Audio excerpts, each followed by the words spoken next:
Hello दोस्तों, मैं R K. Agarwal फिर से आप लोगों के सामने साइंस का पार्ट नंबर 14 लेके आया हूं, जिसके अंतर्गत आज हम हार्ट के बारे में अध्ययन करेंगे। पिछली जो हमारी क्लास थी उसके अंतर्गत हमने रक्त परिसंचरण को तंत्र को खत्म किया और उसमें रक्त समूह की चर्चा की और आपको 15 से 20 क्वेश्चन का टेस्ट भी रखा। उसे भी इसी क्लास में हल करवाया जाएगा। इससे पहले हम हार्ट के बारे में अध्ययन करेंगे। तो बात करते हैं कि जो हमारी बॉडी के अंतर्गत जो हार्ट पाया जाता है अर्थात हृदय पाया जाता है, उसका जो अध्ययन किया जाता है वह किसके अंतर्गत किया जाता है। तो अध्ययन की अगर बात करें कि हार्ट का अध्ययन कौन सी शाखा के अंतर्गत किया जाता है, तो हार्ट का अध्ययन है वह कार्डियोलॉजी शाखा के अंतर्गत हार्ट का अध्ययन किया जाता है। किसका अध्ययन किया जाता है? हार्ट का अध्ययन कार्डियोलॉजी के अंतर्गत किया जाता है। और जो हमारी बॉडी के अंतर्गत जो हार्ट पाया जाता है इसे हमारा शरीर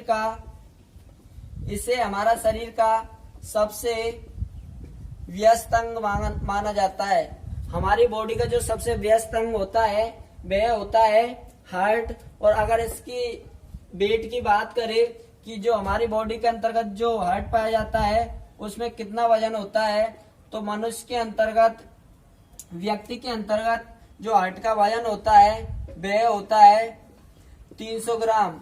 अर्थात एक सामान्य पुरुष के अंतर्गत जो हार्ट होता है वह 300 ग्राम का पाया जाता है।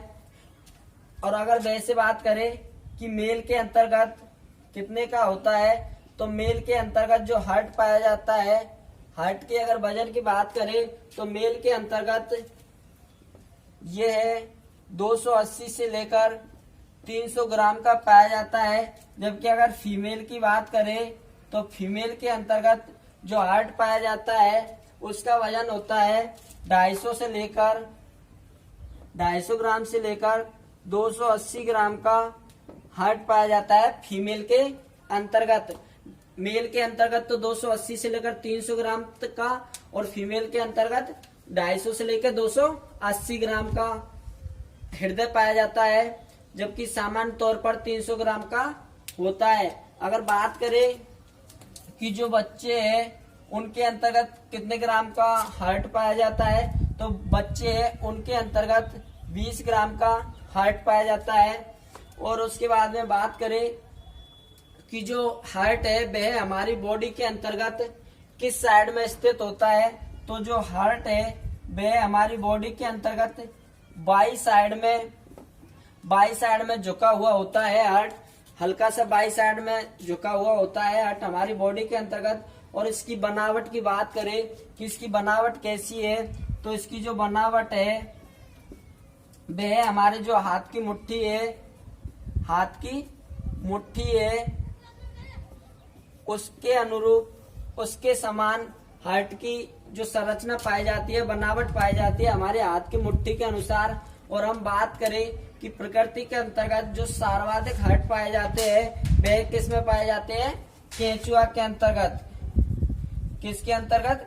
केंचुआ के अंतर्गत 5 हार्ट पाए जाते हैं। और बात करें कि जो सबसे बड़ा हार्ट है वह किसके अंतर्गत है, तो सबसे बड़े हार्ट की बात करें, सबसे बड़े हृदय की अगर बात करें तो जो सबसे बड़ा हृदय पाया जाता है वह पाया जाता है ब्लू व्हेल नामक जो मछली होती है उसके अंतर्गत हमारी प्रकृति के अंतर्गत सबसे बड़ा हार्ट पाया जाता है। जबकि बात करें कि जो स्थलीय की बात करें कि स्थल पर जो सबसे बड़ा हार्ट पाया जाता है वह किसमें पाया जाता है, तो वह पाया जाता है स्थलीय की बात करें तो स्थलीय पाया जाता है जो अफ्रीकन जो हाथी होता है उसका हार्ट सबसे बड़ा पाया जाता है। यह तो पाया जाता है कि प्रकृति के अंतर सबसे बड़ा जो हृदय होता है वह ब्लू व्हेल का होता है। जबकि स्थलीय की बात करें तो स्थलीय के अंतर्गत अफ्रीकन का सबसे बड़ा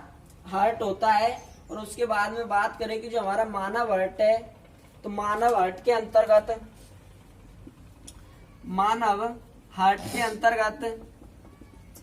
4 कोष्ठ वाला या 4 भागों वाला हृदय पाया जाता है।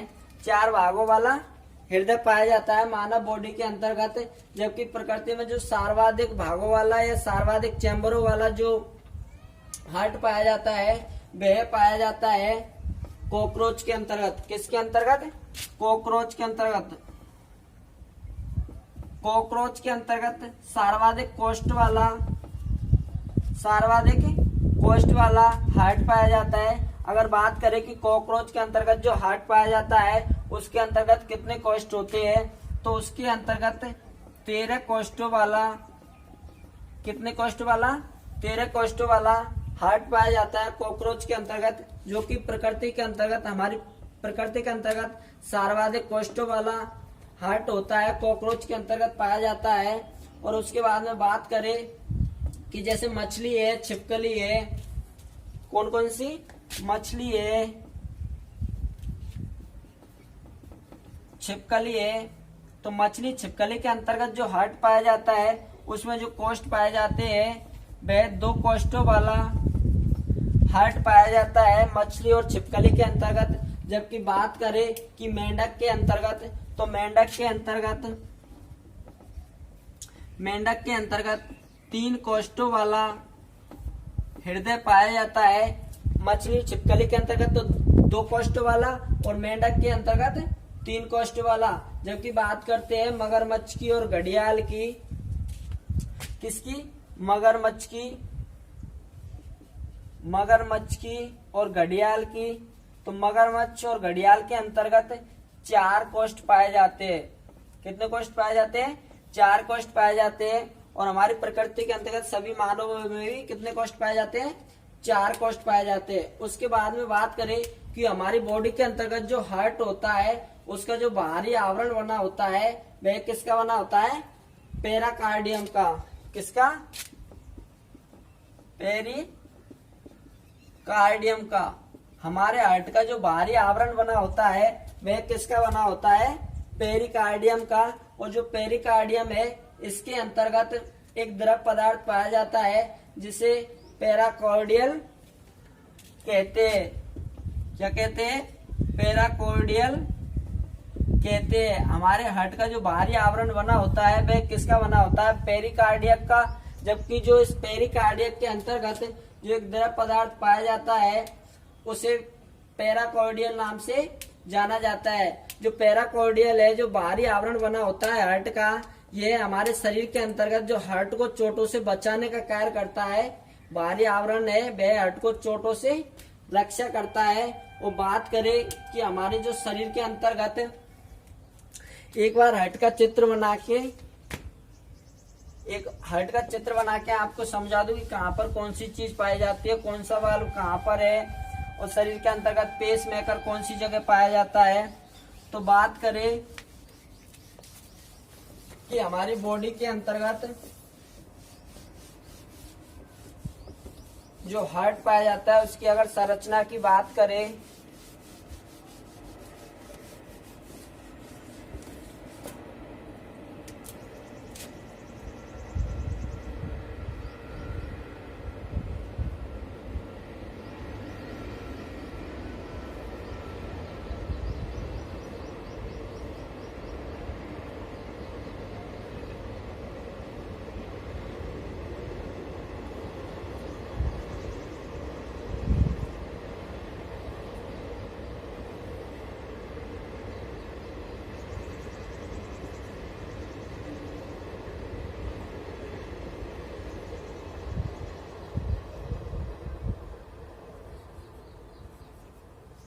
इस प्रकार का हार्ट पाया जाता है, जिसमें जो पहला जो चैम्बर होता है वह होता है राइट आर्टिकल, जबकि जो दूसरा होता है वह होता है लेफ्ट आर्टिकल, और जो राइट के जो नीचे वाला होता है वह होता है राइट वेंट्रिकल, और जो लेफ्ट आर्टिकल के जो नीचे वाला होता है वह होता है लेफ्ट वेंट्रिकल।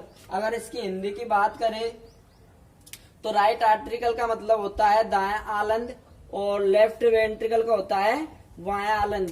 क्या होता है? दायां आलंद और वाया आर्लिन। इसे तो इंग्लिश में तो लेफ्ट आर्टिकल कहते हैं और हिंदी में वाया आर्लिन कहते हैं। जबकि इसकी बात करें तो इसे वाया निलय के नाम से जाना जाता है हिंदी में, और अगर इंग्लिश की बात करें तो इंग्लिश में लेफ्ट वेंट्रिकल के नाम से जाना जाता है। इसे दाया निलय के नाम से जाना जाता है। किस नाम से? दाया निलय के नाम से जाना जाता है। उसके बाद में बात करें कि हमारी बॉडी के अंतर्गत जो लेफ्ट आर्टिकल है, बाया आलिंद है, उसमें जो बाल पाया जाता है, उस अगर बाल की बात करें तो वह जो बाल पाया जाता है उस बाल का नाम है महाधमनी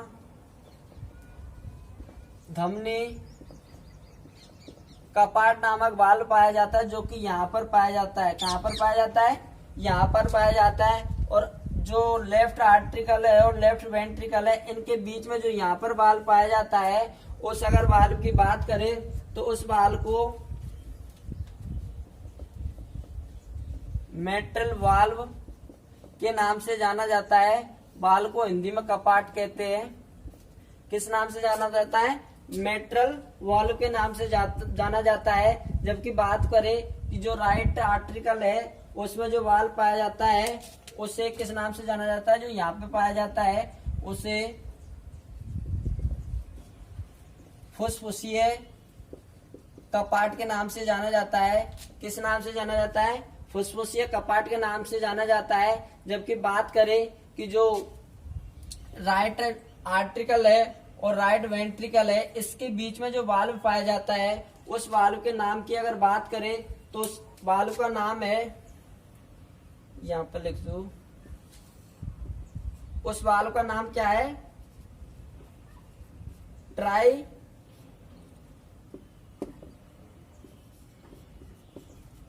कैफ्ट। कौन सा? ट्राई कैफ्ट वाल्व नाम पाया जाता है यहाँ पर राइट आर्टिकल और राइट वेंट्रिकल के बीच में। अगर बात करें कि हमारे जो हार्ट है उसके अंतर्गत जो वाल्व का कौन सा काम होता है, तो जो वाल्व का काम होता है वह जैसे कि रक्त यहाँ से आया तो इसमें जो एक हमारे जो दरवाजा है उसकी संरचना के अनुसार दरवाजा नुमा संरचना पाई जाती है। जो इधर से जो रक्त आता है उसको दरवाजा इधर की तरफ खुल जाता है और रक्त को अंदर आने देता है। उसके बाद में रक्त अंदर आ जाता है, उसके बाद में दरवाजा वापस बंद हो जाता है। उस रक्त को आए हुए रक्त को वापस नहीं जाने देने का कार्य कौन करता है? वाल्व करता है। इसी प्रकार यहाँ से रक्त को यहाँ आने के लिए कौन सा वाल्व काम करता है? मेट्रियल वाल्व है, वह से अंदर आने देता है लेफ्ट वेंट्रिकल के अंतर्गत। और जो रक्त लेफ्ट वेंट्रिकल के अंतर्गत आ गया उसे वापस किसमें? उसे वापस लेफ्ट आर्टिकल के अंतर्गत नहीं जाने देने का कार्य कौन करता है? मेट्रल जो वाल्व है वह कार्य करता है। तो हमारे हार्ट के अंतर्गत जो वाल्व का कार्य होता है वह होता है रक्त को अंदर लेने का कार्य होता है और उसे वापस नहीं जाने दिया जाता है। उसके बाद में बात करें कि ये है यहाँ पर ये जो चौड़ा होता है इसे अरोटा नाम से जाना जाता है। किस नाम से? अरोटा नाम से जाना जाता है। और यहाँ पर पल्मोनरी धमनी पाई जाती है, पल्मोनरी धमनी पाई जाती है यहाँ पर। तो जो हमारे हार्ट के अंतर्गत जो रक्त परिसंचरण तंत्र होता है, रक्त का जो परिवहन होता है वह किस प्रकार होता है? तो सर्वप्रथम जो रक्त है वह लेफ्ट वेंट्रिकल में इस प्रकार यहाँ से लेफ्ट वेंट्रिकल में आता है, उसके बाद में लेफ्ट आर्टिकल में आता है, उसके बाद में इसमें से लेफ्ट वेंट्रिकल में जाता है, उसके बाद में इसमें से अरोटा के थ्रू शरीर से रक्त को एकत्रित करके उसके बाद में इधर से राइट आर्टिकल में आता है। राइट आर्टिकल में आने के बाद में राइट वेंट्रिकल में जाता है। राइट वेंट्रिकल में जाने के बाद में इस पल्मोनरी धमनी के द्वारा शरीर में पूर्ति हो जाती है। इसके बाद में बात करते हैं कि जो हमारे हार्ट है उसके अंतर्गत जो पेस मेकर पाया जाता है, जो कि पेस मेकर है वह हमारे बॉडी के अंतर्गत धड़कन उत्पन्न करने का और नियंत्रण करने का कार्य करता है। क्या पाया जाता है? Pace maker. पेस मेकर जो हमारी बॉडी के अंतर हार्ट के अंतर्गत पाया जाता है वह कौन सी जगह पाया जाता है? तो जो पेस मेकर है वह जो राइट आर्टिकल वाला जो कोष्ठ है इसकी जो दीवार है उसके अंतर्गत पेसमेकर पाया जाता है। और पेसमेकर हमारी बॉडी के अंतर्गत धड़कन को उत्पन्न करने का कार्य और नियंत्रण करने का कार्य करता है। इसीलिए पेसमेकर को जो हमारे हार्ट के अंतर्गत जो पेसमेकर पाया जाता है उसे हृदय कहा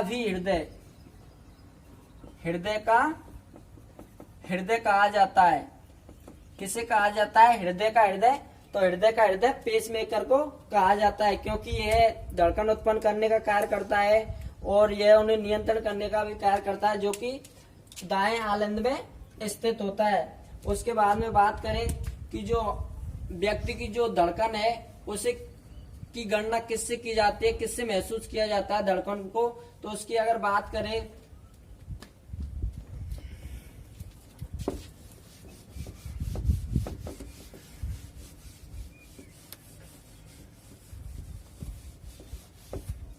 किससे धड़कन की गणना जो की जाती है वह कौन से यंत्र से की जाती है, तो धड़कन की जो गणना है वह स्टेथोस्कोप के द्वारा की जाती है। किसके? स्टेथोस्कोप नामक जो एक यंत्र होता है उसके द्वारा धड़कन की गणना की जाती है। उसके बाद में हम बात करें कि जो सामान्य व्यक्ति होता है, सामान्य वयस्क होता है, उसकी धड़कन कितनी होती है, तो एक सामान्य व्यक्ति की जो धड़कन है वह 72 प्रति मिनट होती है। कितनी? 1 मिनट में 72 बार धड़कता है। अगर बात करें बच्चे की, नवजात शिशु की, तो नवजात का जो हृदय धड़कन होती है वह होती है 1 मिनट में 150 से लेकर 160 प्रति मिनट। अर्थात जो नवजात शिशु है उनका हृदय है वह 1 मिनट में 150 से लेकर 160 बार पंप करता है ब्लड को, जबकि जो सामान्य व्यक्ति है, वयस्क व्यक्ति है, उसमें जो हृदय है वह 1 मिनट में 72 बार पंप करता है। जो हमारी जो धड़कन महसूस होती है ना, वह जो हमारा हार्ट है वह पंप करने का कार्य करता है। कौन सा कार्य करता है? पंप करने का कार्य करता है। और जो एक बार जो पंप करता है उससे 1 बार धड़कन महसूस होती है। तो इसी प्रकार 1 मिनट में जो हमारा हार्ट है वह 72 बार पंप करता है, तो हमें 72 बार धड़कन महसूस होती है। तो अर्थात हृदय का जो मुख्य कार्य होता है वह ब्लड को पंप करने का कार्य होता है। और अगर हम बात करें कि जो एक स्वस्थ व्यक्ति है उसमें जो एक पल्स आती है अर्थात एक धड़कन होती है, उसमें हार्ट के द्वारा कितना ब्लड पंप किया जाता है, तो एक धड़कन के अंतर्गत 70 ml रक्त को पंप कर दिया जाता है हार्ट के द्वारा। तो इसी प्रकार अगर 1 मिनट की बात करें तो 1 मिनट के अंतर्गत 5 लीटर रक्त को हृदय के द्वारा पंप किया जाता है। अगर हम बात करें कि किसी व्यक्ति की अगर हृदय धड़कन बढ़ जाती है तो उसे किस नाम से जाना जाता है, तो अगर किसी व्यक्ति की हृदय धड़कन बढ़ जाती है तो उसे टैकीकार्डिया, किस नाम से? टैकीकार्डिया नाम से जाना जाता है। अगर किसी व्यक्ति की धड़कन बढ़ जाती है तो उसे टैकीकार्डिया नाम से जाना जाता है। जबकि अगर किसी की धड़कन कम हो जाती है तो उसे ब्रेडीकार्डिया नाम से जाना जाता है। अर्थात जिस व्यक्ति की हृदय धड़कन बढ़ जाती है तो उसे टैकीकार्डिया रोग हो जाता है, और जिस व्यक्ति की हृदय धड़कन कम जो हो जाती है तो उसे ब्रेडीकार्डिया रोग हो जाता है। बात करें कि जो हमारे अंतर्गत जो हृदय है वो जो पंप करने का कार्य करता है, तो पंप करने के दौरान जो लबडब की आवाज आती है वह पंप करने के दौरान आती है। किसके दौरान? लबडब की आवाज जब स्टेथोस्कोप के द्वारा सुना जाता है तो हार्ट के अंदर लबडब की आवाज आती है। तो वह लबडब की आवाज जब आती है जब हृदय कार्य करता है और शांत होता है, अर्थात पंप करने का ऐसे कार्य करता है जब लबडब की आवाज आती है। पंप करने का कार्य करने पर लबडब की आवाज आती है। और बात करें कि जो सर्वाधिक धड़कन है वह किसके अंतर्गत पाई जाती है, तो सामान्य पुरुष के अंतर्गत तो 72 पाई जाती है, जबकि जो प्रकृति के अंतर्गत जो छुछुंदर पाया जाता है, क्या पाया जाता है? छुछुंदर पाया जाता है।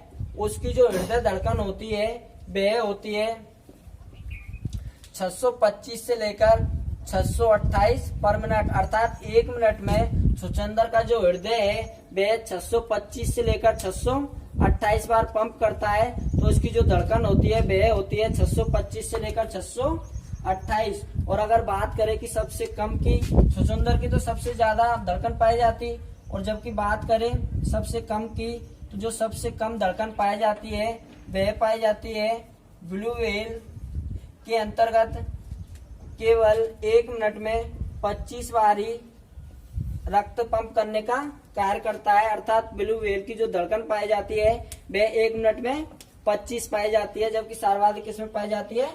छुछंदर में। इसके बाद में जो हमारा जो रक्त का जो हार्ट का जो पार्ट बचा हुआ है उसे अगली क्लास में हल करवाया जाएगा। ओके दोस्तों, चलिए फिर स्टार्ट करते हैं। जो हमारा रक्त परिसंचरण तंत्र का जो क्वेश्चन दिए थे टेस्ट के लिए, उनका जो पहला क्वेश्चन था वह था कि जो सबसे बड़ा श्वेत रुद्राणु है वह कौन सा है। तो इसके राइट आंसर की बात करें पहले क्वेश्चन की, तो इसका राइट आंसर होगा ऑप्शन बी।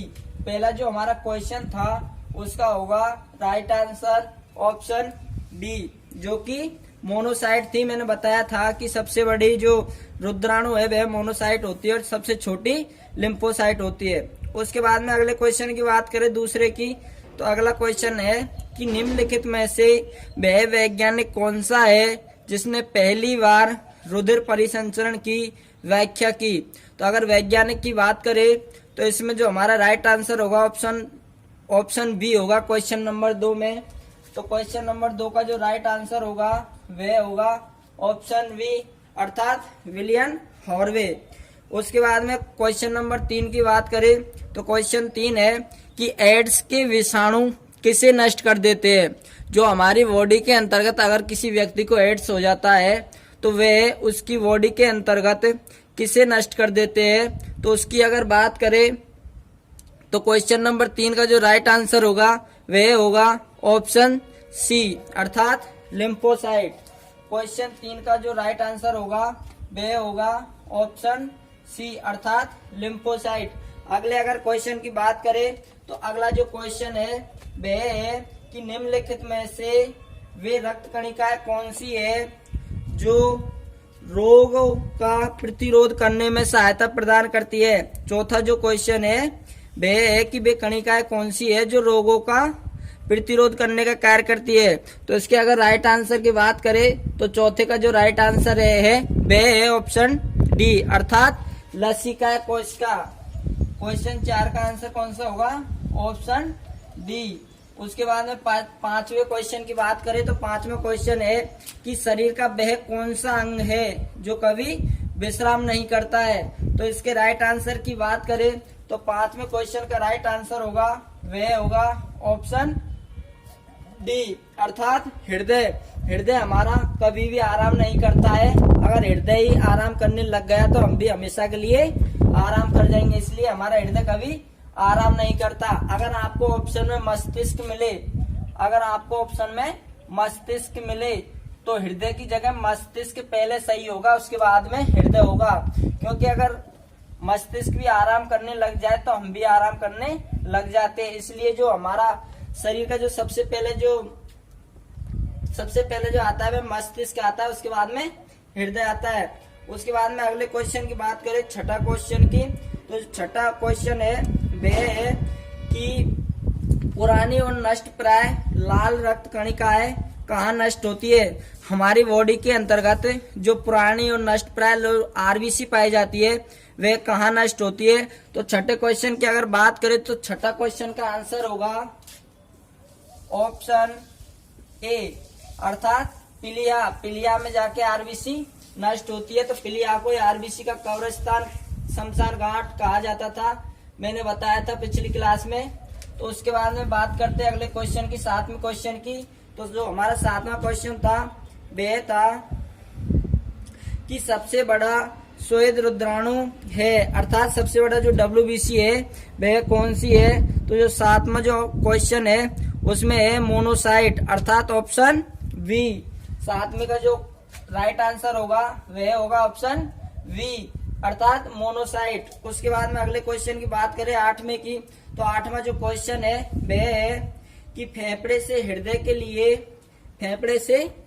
के लिए रक्त को ले जाने वाले रुद्र वाहिकाओं को क्या कहा जाता है। हमारे जो फेफड़े हैं उनसे हृदय के लिए जो रक्त ले जाते हैं, रक्त ले जाने वाली रुद्राओं को क्या कहते हैं। तो 8वें का जो राइट आंसर होगा वह होगा ऑप्शन सी, अर्थात जो फुसफुसराय पाई जाती है।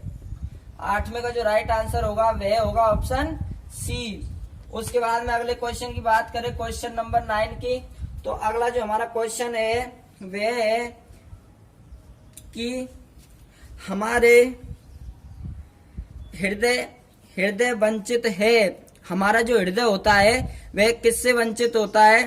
तो इसके अगर राइट आंसर की बात करें तो जो 9वां जो क्वेश्चन है उसका राइट आंसर होगा ऑप्शन सी, अर्थात जो ऐच्छिक पेशियां पाई जाती है वह हृदय से वंचित रहती है। तो 9वें का राइट आंसर होगा ऑप्शन सी। उसके बाद में अगले क्वेश्चन की बात करें कि जो 10वां क्वेश्चन था वह था कि किस प्रक्रिया द्वारा शोषण के दौरान गैस रुधिर में प्रवेश करती है और फिर उसे छोड़ती है। तो अगर इसके राइट आंसर की बात करें तो इसका राइट आंसर होगा विसरण, अर्थात ऑप्शन बी। ऑप्शन बी सही होगा। उसके बाद में अगले क्वेश्चन की बात करें क्वेश्चन नंबर 11 की, तो क्वेश्चन नंबर 11 में था कि हृदय के स्कंदन में मदद करने वाला विटामिन कौन सा होता है। हृदय के स्कंदन में मदद करने वाला विटामिन कौन सा होता है। तो उसमें मैंने बताया था कि जो रक्त का थक्का बनाने में हृदय के स्कंदन में जो विटामिन सहायक होता है वह होता है विटामिन के। तो इसका जो राइट आंसर होगा वह होगा ऑप्शन डी। उसके बाद में अगले क्वेश्चन की बात करें 12वें की, तो 12वां जो क्वेश्चन था वह था कि रूमेटिक हृदय रोगों का इलाज किसकी मदद से किया जाता है। हमारी बॉडी के अंतर्गत जो रूमेटिक हृदय रोग हो जाता है उसका इलाज किसकी मदद से होता है। तो अगर इसके राइट आंसर की बात करें तो इसका राइट ऑप्शन होगा ऑप्शन ए। कौन सा होगा? ऑप्शन ए, अर्थात एस्पिरिन के द्वारा हृदय के स्कंदन में एस्पिरिन के द्वारा जो हमारे शरीर के अंदर रूमेटिक जो रोग हो जाता है उसका इलाज किया जाता है। उसके बाद में अगले क्वेश्चन की बात करें क्वेश्चन नंबर 13 की, तो क्वेश्चन नंबर 13 था कि हृदय का मरमर निम्नलिखित में से किस कारण होता है। हृदय का मरमर निम्नलिखित में से किस कारण होता है। तो इसके अगर राइट आंसर की बात करें तो इसका राइट आंसर होगा option B, chain one valve. 13वें का कौन सा होगा? Option B. उसके बाद में अगले क्वेश्चन की बात करें तो अगला क्वेश्चन था, अगला 14वां क्वेश्चन था कि एक्यूपंक्चर क्या है। हमारी बॉडी के अंतर्गत एक्यूपंक्चर क्या है। तो इसके अगर राइट आंसर की बात करें तो इसका राइट आंसर होगा ऑप्शन सी, अर्थात सुइयों के मध्य से जो उपचार विधि होती है उसे एक्यूपंक्चर कहा जाता है। कौन सा होगा? ऑप्शन सी।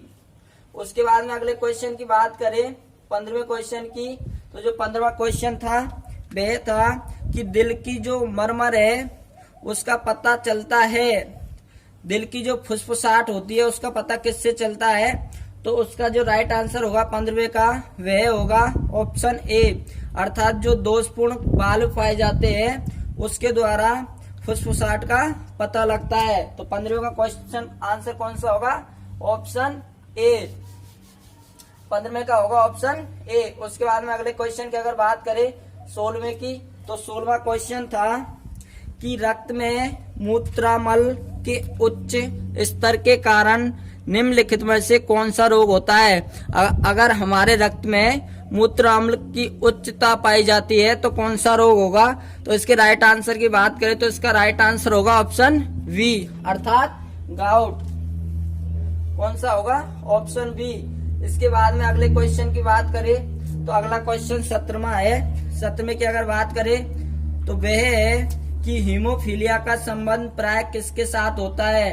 हीमोफीलिया का संबंध प्राय किसके साथ होता है? तो इसके राइट आंसर की बात करें तो इसका राइट आंसर है ऑप्शन वी, अर्थात राज परिवार के साथ में।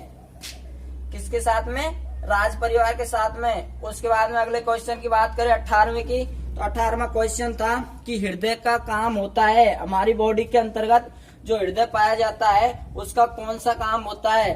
तो इसके अगर राइट आंसर की बात करें तो इसका राइट आंसर होगा 18वें का जो राइट आंसर होगा वह होगा ऑप्शन डी, अर्थात रुधिर को शरीर के विभिन्न अंगों में पंप करने का कार्य होता है। कौन सा होगा? Option D. उसके बाद में बात करें 19वें क्वेश्चन की, तो 19वां जो क्वेश्चन था वह था कि रक्त धारा में ऑक्सीजन ले जाने वाला प्रोटीन होता है, हमारी बॉडी के अंतर्गत जो रक्त धारा में ऑक्सीजन पहुंचाता है वह कौन सा प्रोटीन होता है? तो इसके अगर राइट आंसर की बात करें तो इसका राइट आंसर होगा ऑप्शन सी, अर्थात हीमोग्लोबिन। हीमोग्लोबिन है वह हमारी बॉडी के अंतर्गत ऑक्सीजन ले जाने का कार्य करता है। उसके बाद में बात करें क्वेश्चन नंबर 20 की, तो जो क्वेश्चन नंबर 20 था वह था कि जब कोई बाहरी पदार्थ मानव रुधिर प्रणाली में प्रविष्ट होता है तो प्रतिक्रिया कौन प्रारंभ करता है? जब हमारी बॉडी के अंतर्गत कोई बाहरी पदार्थ प्रवेश कर जाता है तो कौन सी प्रक्रिया प्रारंभ करता है? तो इसका जो राइट आंसर होगा वह होगा ऑप्शन वी, अर्थात WBC। तो ये थे दोस्तों रक्त परिसंचरण से संबंधित 20 क्वेश्चन। इसके बाद में इस क्लास में हमने हार्ट के बारे में अध्ययन किया और उसके बाद में आने वाली जो क्लास है 15वीं जो हमारी क्लास होगी उसके बारे में भी हम रक्त जो हार्ट से रिलेटेड जो भी बच्चा है उसके बारे में अध्ययन करेंगे। तो हमारी क्लास को दोस्तों हमारे चैनल को सब्सक्राइब कर दिया करो, बेलवाल टैलेंट पॉइंट को, और अपने दोस्तों के साथ भी शेयर कर दिया करो। ओके।